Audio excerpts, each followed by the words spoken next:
প্রিয় মোল্লাহাটবাসী এবং সাংবাদিক ভাই বোনেরা, আসসালামু আলাইকুম। আজকে 22শে জানুয়ারি নির্বাচনী আইন অনুযায়ী আজকে থেকে আমার নির্বাচনী প্রচারণা শুরু হলো। আমি আমার বাংলাদেশ পার্টি একটি পার্টি থেকে প্রার্থী। আমার প্রতীক হচ্ছে ঈগল।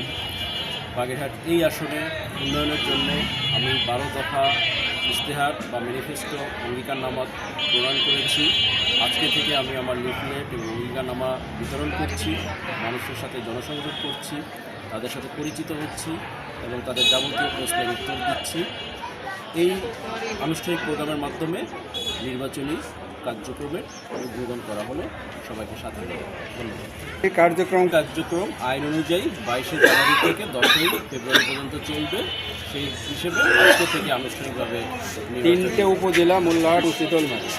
আপনি আনুষ্ঠানিকভাবে কি মোল্লাহাট থেকে শুরু করলেন নাকি 3টে উপজেলা থেকে শুরু হয়েছে? একই যোগে আমাদের জনশক্তি এবং আমাদের কর্মীরা বাকি দুটো উপজেলাতেও কাজ শুরু করেছে।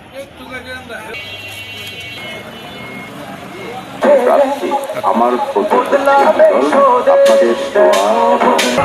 আপনাদের বাংলাদেশের জন্য জিতবে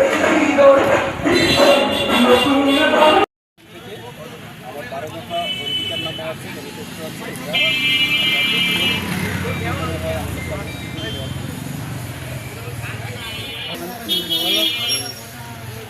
এটা আমার 12 দফা অঙ্গীকারনামা।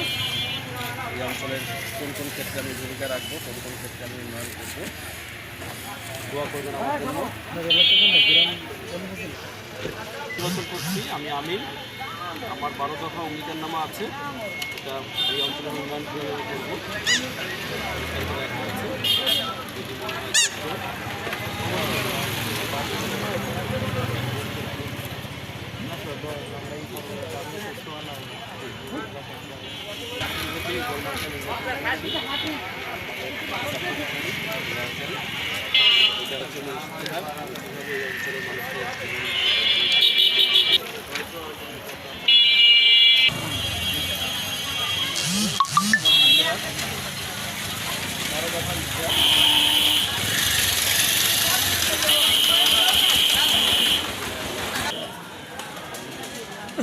ভালো আছেন?